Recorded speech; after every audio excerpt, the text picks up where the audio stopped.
As we've talked about many times on this podcast, the workplace has changed. It's not changing, it has changed. And it's a whole different kind of environment with people working remotely or very often, most often, in a hybrid situation.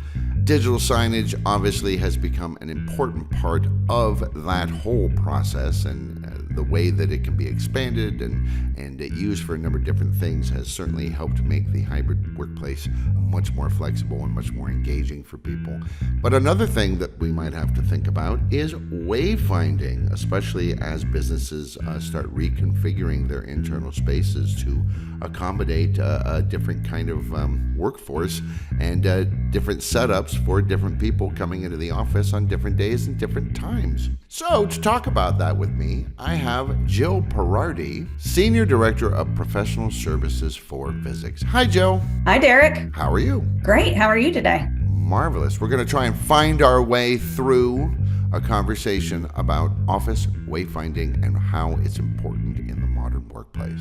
I'd like to thank Jill for talking to me today, and of course everybody out there for listening. Don't forget you can subscribe, and you can review us, and you can follow along with a transcript on the Visix website. Whether you're using digital signage or not, our podcast gives you practical tips for communications and content to better engage your audience. I'm Derek DeWitt. Welcome to Digital Signage Done Right. So as I said at the top, Jill, obviously the workplace has changed.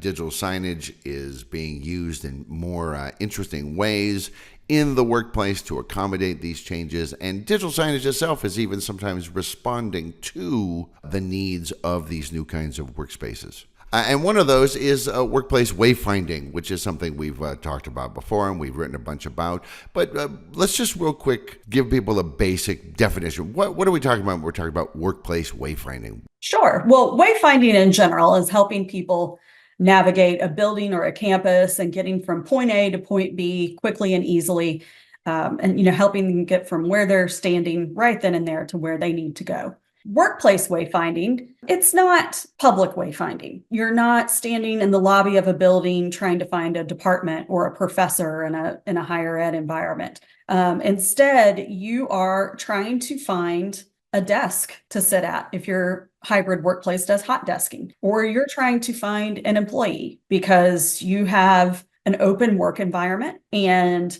I'm in the office that day, and Derek, you need to come work with me that day on a project, and you need to find where I'm sitting. Instead of having to roam the halls, in some cases, multiple floors in larger buildings, you can use this wayfinding display to help find me and then book the space next to me in theory. Right. So the basic idea is the same, but the way that it's used is really for very different reasons. Exactly. So why is this important? I guess I understand, like you say, wandering around different floors of a building looking for Jill because I need to talk to her for a couple of hours. Is that really that big a deal? Sure, it can be. If you think about a lot of hybrid workspaces are large office environments. There might be multiple floors on a high-rise tower. It might be a large spread out building. And you really want your employees wasting time when they can be more efficient, save some time by finding where they need to go or who they need to meet with. Sure.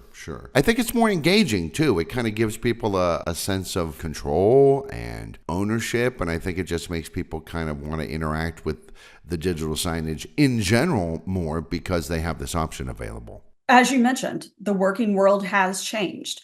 And so you want your offices and the technology in it, you want it to be digital, you want it to be modern, self-service. You want people to want to come into work and not feel like, oh, I have to work in the office 2 days a week. That's required from me, but I get to work in the office 2 days a week. And when I get there, I get to use the coolest technology, modern technology, and sit where I want or by whom I want. And it's easy for me to do that. Right. I think it does kind of give this idea of like, hey, we, the organization, we're not just paying lip service to this. We support this. Look, we gave you some tools to make it easier for you. Yeah, absolutely. Show your employees that you care. Show them that you do support flexible work, because I do think some employees might have the perception of, again, I have to come into work. We pay for this lease or whatever it is. And so they're just forcing us back.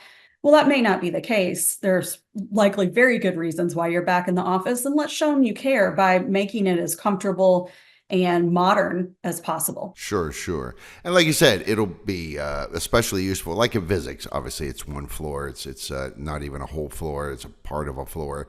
So it's not really that arduous to walk around. But a lot of places are much bigger. Could be multiple floors.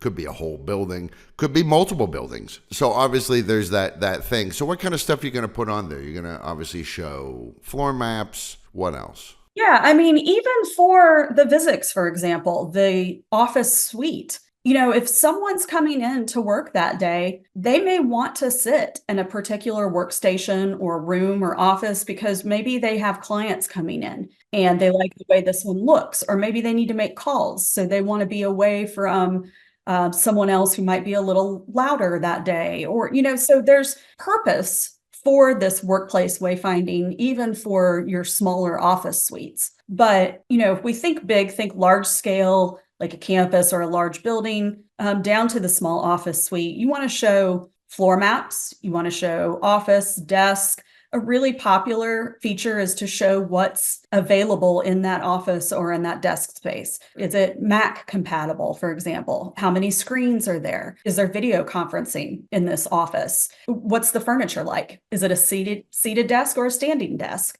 And so all of that can be put on a workplace wayfinding project. More choice, and then people can go, bam, that's the one I want. Now, of course, we've talked a lot in the past about office hoteling and hot desking, which are slightly different things. Hoteling is when you sort of arrange in advance, hey, I'm coming in Thursday and I want this desk or this space. Hot desking is much more impromptu. I just showed up and what's available. But in both situations, this is still useful. Oh, yeah, absolutely it is.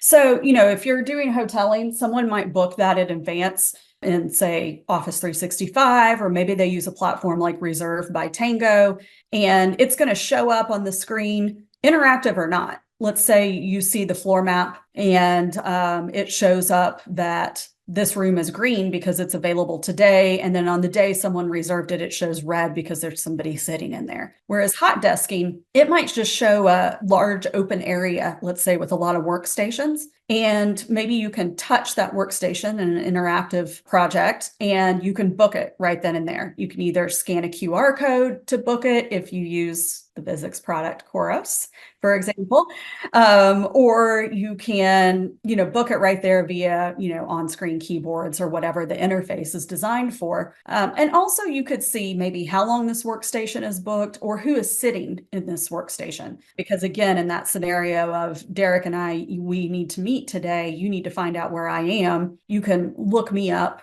or touch the little workstations and find out who's sitting there, because maybe you do or don't want to sit next to that person for one reason or another, like, they're on the phone a lot. And I'm sure that there are occasionally those sort of negative motivations. I don't want to sit by that guy. He, slurps his coffee.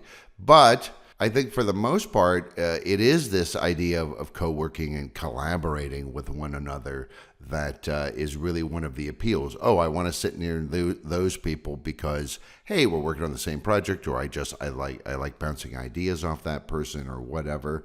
To that end, are using directories as part of the whole wayfinding project a good idea? Yeah, you don't have to have a directory. You could just have your interactive floor map. Let's say if you just want someone to be able to book and all they really care about is this, I like this room, I like this workstation, I need a standing desk, here it is it free? Or you might want to show a full list of employees, have some indicator with them to show, are they here today or are they out of the office today? Are they working remotely today? That's a great example of having a directory. We have another client, their workplace wayfinding just shows events. It does not show who is sitting where. It just shows where meetings are booked. Their purpose was to get their employees to the different meeting rooms because each floor was so different quickly without having to interrupt employees who might be in the middle of something to ask for directions, or without having to wander around. They just needed them to move to the spaces quickly. When you get off the elevator, their wayfinding shows just a list of events for that particular floor. And then you can see immediately where that event is located on the floor map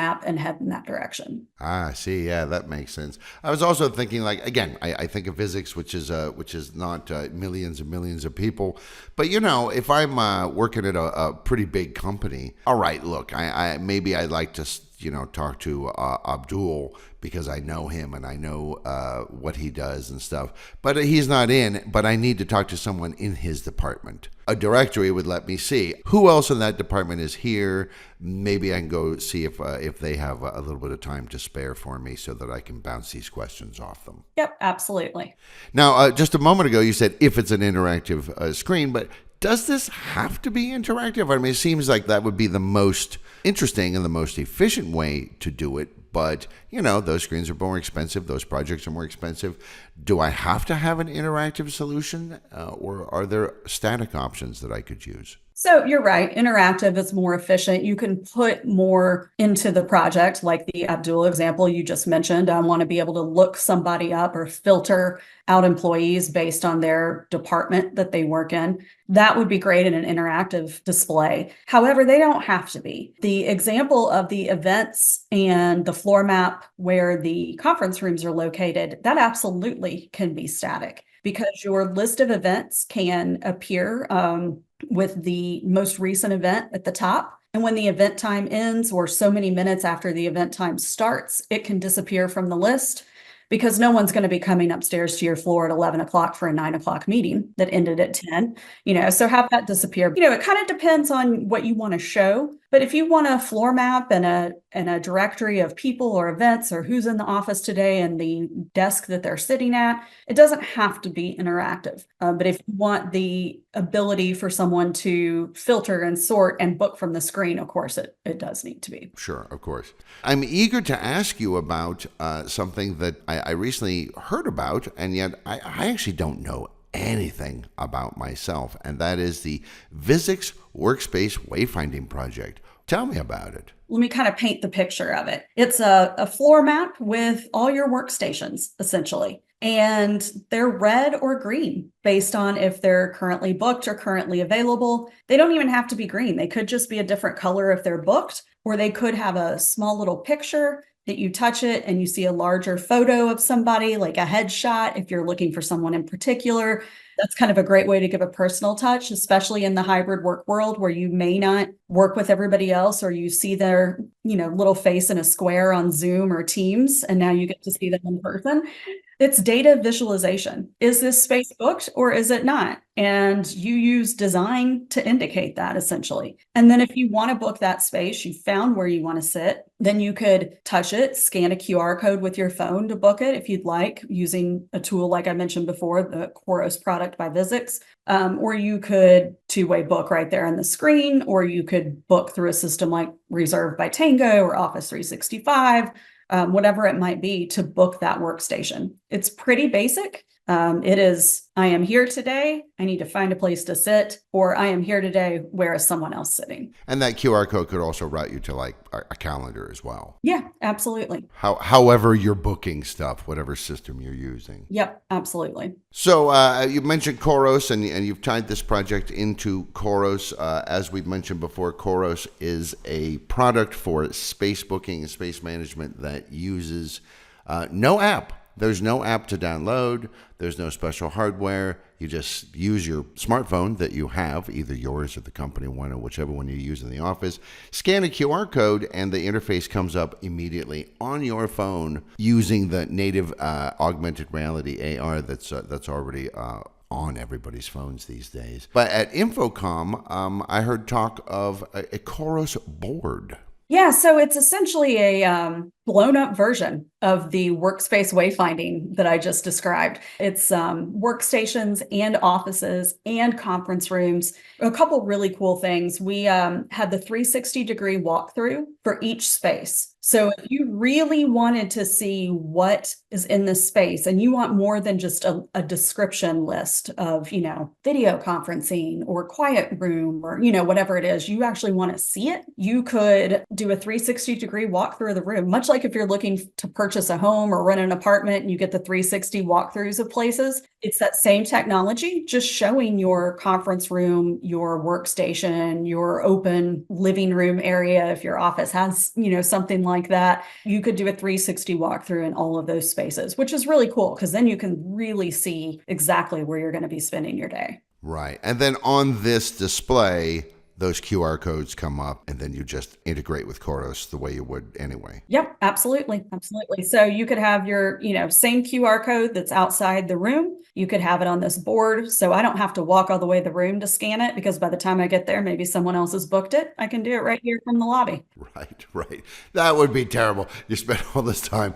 Okay, I think this is the one I want. Now let me just go over there and damn it, it's turned red. Exactly. That would be frustrating. And then there's also something we're calling room board. Yep. So the room board has been around for years, but it's more relevant than ever now with hybrid work. And it is essentially that meeting project that I explained. It's a great way to find your upcoming and current events that are going on, and to find the meeting room that they're located in, or to go ahead and book a meeting room because you see which ones are booked now and you need to take a meeting on the fly. And talking about flexibility and sort of customization, obviously creative services can do all sorts of things to help you make this really your own.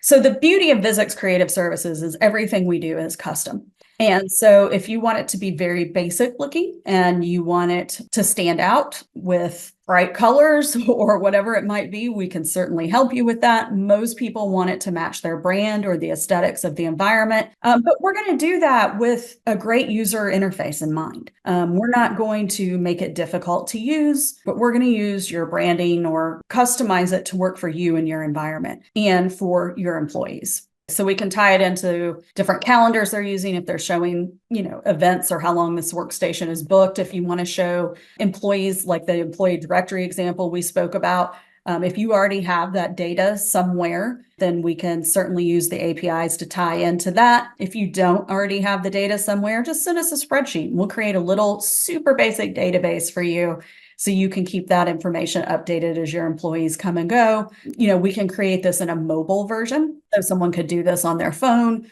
So there's a lot of different customizations available, including things like touch or voice or gesture control. So if you want someone to speak to the display instead of touching it, we could certainly do that as well. We can add gesture control, which was a part of that project that we showed at InfoComm that we just spoke about, where there's a camera and it's picking up on your gestures instead of having to touch the screen. And so, voice and gesture control mean fewer people are touching the screen, which is important. Less cleaning, fewer germs, or you can just go with the good old-fashioned interactive display. Or as you mentioned, you may not need interactivity at all. Everything we do is custom. And so it is what works for you in your environment. I have to say, I saw videos of you using the Chorus board with the gesture control at InfoComm this year. And I thought it was pretty cool. I just have to say. It was pretty fun to play with as well. Yeah, totally. Any of this stuff can also pair with like room signs or desk signs or EPS signs as well, right? If you want to expand out even more. Oh gosh, yes. Particularly the workspace wayfinding. A great example of that is the client who showed the workstations. So when you walked into the facility, you could book the workstation that you wanted based on, again, what was available, who was sitting where it was in the building. And then when that was booked, you could have on the EPS sign that it was booked and available, or I could have my name on there and the times that it's booked. So, let's say someone is trying to come and find me and I'm not sitting there and they're like, is she really here today or not? Well, you could see on the EPS sign, yeah, I am really here. It's booked. I've stepped away for a minute. Right. I'm just getting coffee. Relax. And of course, those electronic paper signs, EPS signs, are super low power, right? They're battery powered. They only use energy when the screen is actually changing the information on it. Otherwise, it uses no power. Then they last forever. Well, not forever, but they last a long time. Yeah, they are super sustainable. And so that's really important these days to office environments, college campuses. That's a great feature of the EPS signs, is the sustainability for sure. And it's interesting to see how EPS signs are really taking off all over the place. I've seen them pretty large, like the size of a pretty decent computer monitor. And I've also seen them teeny, teeny, tiny.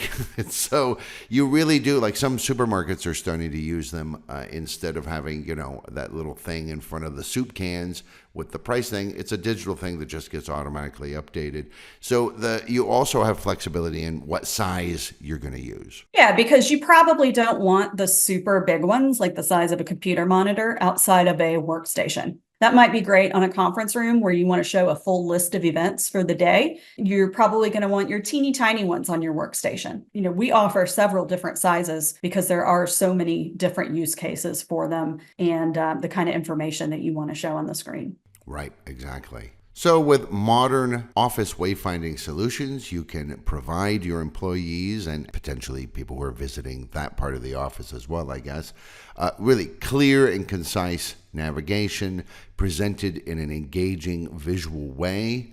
You can use color coding to help people orient and identify things very quickly. You really do have enhanced navigation and enhanced navigation accuracy, which I think is very important.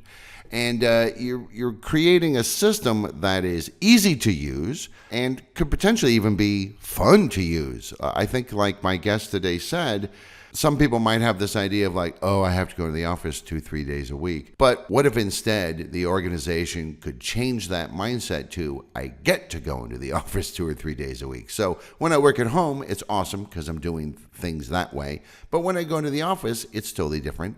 And it's also fun. And so I like both aspects of it. I'd like to thank my guest today, Jill Perardi, for talking to me about this very topic. She is the Senior Director of Professional Services and clearly knows an awful lot about this stuff. Thanks, Jill. Interesting stuff. And it's cool to see how Visix is also continuing to just kind of expand and even innovate in this space. Thanks for having me, Derek. It was great talking to you today. Thank you. And again, thank you everybody out there for listening. And I remind you, there's a transcript on the Visix website under resources and podcasts. For more free stuff, head to resources on Visix.com for guides, videos, and more to help with your visual communications. Please subscribe and share, and contact us for information about our digital signage solutions.